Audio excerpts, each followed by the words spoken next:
ಎಲ್ಲರಿಗೂ ಕೂಡ ನನ್ನ ಚಾನಲ್ಗೆ ಸ್ವಾಗತ. 2019ರಲ್ಲಿ ನಡೆದಂತಹ TET ಪರೀಕ್ಷೆಯಲ್ಲಿ ಕೇಳಿದಂತಹ ವಿಜ್ಞಾನ ವಿಷಯಕ್ಕೆ ಸಂಬಂಧಿಸಿದಂತಹ ಪ್ರಶ್ನೆಗಳನ್ನು ನೋಡೋಣ. ಪಾರ್ಟ್ 1ನಲ್ಲಿ ಕೂಡ ಕೆಲವೊಂದಿಷ್ಟು ಪ್ರಶ್ನೆಗಳನ್ನು ಬಿಡಿಸಿದ್ದೇವೆ. ಇದು ಪಾರ್ಟ್ 2 ವಿಡಿಯೋ.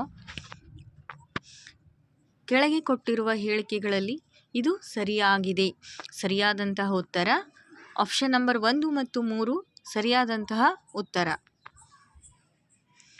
ಪ್ರಶ್ನೆ: ನವಜಾತ ಶಿಶುಗಳಲ್ಲಿ ಸಾಮಾನ್ಯವಾಗಿ ಕಂಡುಬರುವ ಉಸಿರಾಟದ ದರ. ಸರಿಯಾದಂತಹ ಉತ್ತರ ಪ್ರತಿ ನಿಮಿಷಕ್ಕೆ 40 ಬಾರಿ. ಆಪ್ಷನ್ ನಂಬರ್ 4 ಸರಿಯಾದಂತಹ ಉತ್ತರ. ಪ್ರಶ್ನೆ: ಕೆಳಗೆ ಯಾವ ಹೇಳಿಕೆ ಸರಿಯಾಗಿಲ್ಲ? ಸರಿಯಾದಂತಹ ಉತ್ತರ ಆಪ್ಷನ್ ನಂಬರ್ 2 ಅರಣ್ಯಗಳಲ್ಲಿ ಪ್ರಾಣಿಗಳು ಮತ್ತು ಸಸ್ಯಗಳು ಒಂದನ್ನೊಂದು ಪರಸ್ಪರ ಅವಲಂಬಿಸಿಲ್ಲ. ಇದು ಸರಿಯಾದಂತಹ ಉತ್ತರ.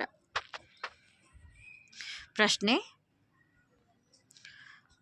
ತುರಿಕೆ ಸಸ್ಯದ ಎಲೆಯನ್ನು ಸ್ಪರ್ಶಿಸಿದಾಗ ಉಂಟಾಗುವ ಕುಟುಕು ನೋವಿಗೆ ಕಾರಣದ ಆಮ್ಲ.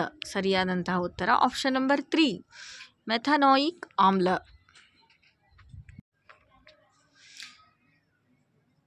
ಪ್ರಶ್ನೆ: ಮಾನವನ ದೇಹದಲ್ಲಿ ಸ್ನಾಯು ಸೆಳೆತ ಉಂಟಾಗಲು ಕಾರಣ. ಸರಿಯಾದಂಥ ಉತ್ತರ ಆಪ್ಷನ್ ನಂಬರ್ 3 ಲ್ಯಾಕ್ಟಿಕ್ ಆಮ್ಲದ ಉತ್ಪಾದನೆಯಿಂದ. ಪ್ರಶ್ನೆ: ಈ ಕೆಳಗಿನವುಗಳಲ್ಲಿ ಇದು ಹದಿಹರೆಯದರಲ್ಲಿ ಉಂಟಾಗುವ ಅಭಿವೃದ್ಧಿಗೆ ಉದಾಹರಣೆ ಅಲ್ಲ. ಸರಿಯಾದಂಥ ಉತ್ತರ ಆಪ್ಷನ್ ನಂಬರ್ 4 ಆನುವಂಶಿಕವಾಗಿ ಪಡೆದ ನಾಚಿಕೆ ಪ್ರವೃತ್ತಿ.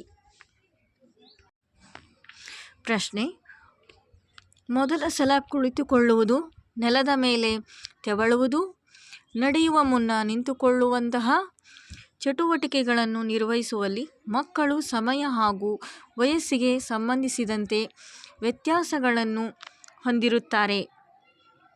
ಅಭಿವೃದ್ಧಿಯ ಯಾವ ತತ್ವವನ್ನು ಇಲ್ಲಿ ಅನ್ವಯಿಸಲಾಗಿದೆ? ಸರಿಯಾದಂತಹ ಉತ್ತರ ಆಪ್ಷನ್ ನಂಬರ್ 2 ವಿಕಾಸದ ಕ್ರಮಬದ್ಧತೆಯ ತತ್ವ. ಪ್ರಶ್ನೆ: ಅಭಿವೃದ್ಧಿಯು ಆನುವಂಶೀಯತೆ ಹಾಗೂ ಪರಿಸರದ ಫಲಿತಾಂಶವಾಗಿದೆ. ಇದನ್ನು ಸಮರ್ಥಿಸುವ ಅಂಶ. ಸರಿಯಾದಂತಹ ಉತ್ತರ ಆಪ್ಷನ್ ನಂಬರ್ 3 ಪ್ರೀತಮ್ ಒಬ್ಬ ಸಣ್ಣ ವ್ಯಾಪಾರಿ ಹಾಗೂ ಅವನ ಮಗಳು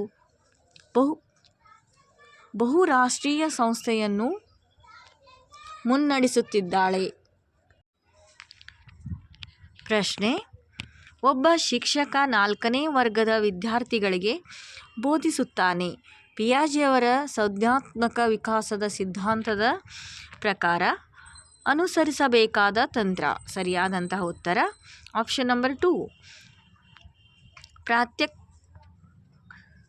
ಪ್ರಾತ್ಯಕ್ಷಿಕೆಯ ಸಹಾಯದಿಂದ ವೈಜ್ಞಾನಿಕ ಪರಿಕಲ್ಪನೆಯನ್ನು ಬೋಧಿಸುವುದು. ಪ್ರಶ್ನೆ: ಶಿಕ್ಷಕ ಬೀಜಗಣಿತದ ಸಮೀಕರಣ ಆಧಾರಿತ 10 ಸಮಸ್ಯೆಗಳನ್ನು ಬಿಡಿಸಲು ಹೇಳುತ್ತಾನೆ. ಶಿಕ್ಷಕರು ಹಾಗೂ ತನ್ನ ಸಹಪಾಠಿಗಳ ಸಹಾಯವಿಲ್ಲದೆ ಸೀತಾ ಎಲ್ಲವನ್ನೂ ಸರಿಯಾಗಿ ಬಿಡಿಸುತ್ತಾಳೆ. ಸೀತಾಳ ಈ ಕಾರ್ಯದ ಕುರಿತು ವ್ಯಾಗೋಟ್ಸ್ಕಿರವರ ಅಭಿಪ್ರಾಯ. ಸರಿಯಾದಂತಹ ಉತ್ತರ ಆಪ್ಷನ್ ನಂಬರ್ 3 ಈ ಕಾರ್ಯವು ಸೀತಾಳ ವಿಕಸನದ ಸಾಮೀಪ್ಯ ವಲಯದ ಕೆಳಗಡೆ ಇರುವುದರಿಂದ ಸೂಕ್ತವಲ್ಲ. ಪ್ರಶ್ನೆ: ಮಗುವು ಶಬ್ದ ಹಾಗೂ ಚಿತ್ರಗಳೊಂದಿಗೆ ಪ್ರತಿನಿಧಿಸಲು ಪ್ರಾರಂಭಿಸಿದಾಗ ಅದು ಇರುವ ಹಂತವೆಂದರೆ? ಸರಿಯಾದಂತಹ ಉತ್ತರ ಆಪ್ಷನ್ ನಂಬರ್ 2 ಪೂರ್ವ ಕಾರ್ಯಾತ್ಮಕ ಹಂತ. ಪ್ರಶ್ನೆ: ಒಂದು ಮಗು ತನ್ನ ಮಧ್ಯಾಹ್ನದ ಊಟವನ್ನು ಬೀದಿಯ ಭಿಕ್ಷುಕನಿಗೆ ನೀಡುತ್ತದೆ, ಏಕೆಂದರೆ ಹೀಗೆ ಮಾಡುವುದರಿಂದ ತಾನು ಒಳ್ಳೆಯವನು ಎಂದು ನಂಬಿರುತ್ತದೆ.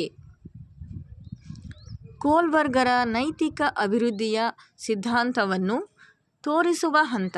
ಸರಿಯಾದಂಥ ಉತ್ತರ ಆಪ್ಷನ್ ನಂಬರ್ 2 ನೈತಿಕತೆಯ ಸಾಂಪ್ರದಾಯಿಕ ಹಂತ. ಪ್ರಶ್ನೆ: ಕೆಳಗಿನವುಗಳಲ್ಲಿ ಇದು ಮಗು ಕೇಂದ್ರಿತ ಶಿಕ್ಷಣಕ್ಕೆ ಉದಾಹರಣೆ ಅಲ್ಲ.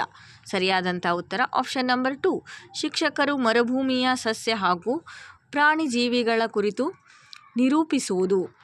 ಪ್ರಶ್ನೆ: ಕೆಳಗಿನವುಗಳಲ್ಲಿ ಇದು ಪ್ರಗತಿಶೀಲ ಶಿಕ್ಷಣದ ಗುಣಲಕ್ಷಣವಲ್ಲ. ಸರಿಯಾದಂಥ ಉತ್ತರ ಆಪ್ಷನ್ ನಂಬರ್ 4 ಸಾಮ್ಯದತ್ತ ಯೋಜನೆ ಸರಿಯಾದಂತಹ ಉತ್ತರ.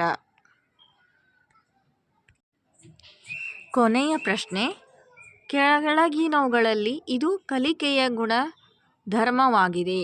ಸರಿಯಾದಂಥ ಉತ್ತರ ಆಪ್ಷನ್ ನಂಬರ್ 4 ಅನುಭವದಿಂದಾದ ಬದಲಾವಣೆ.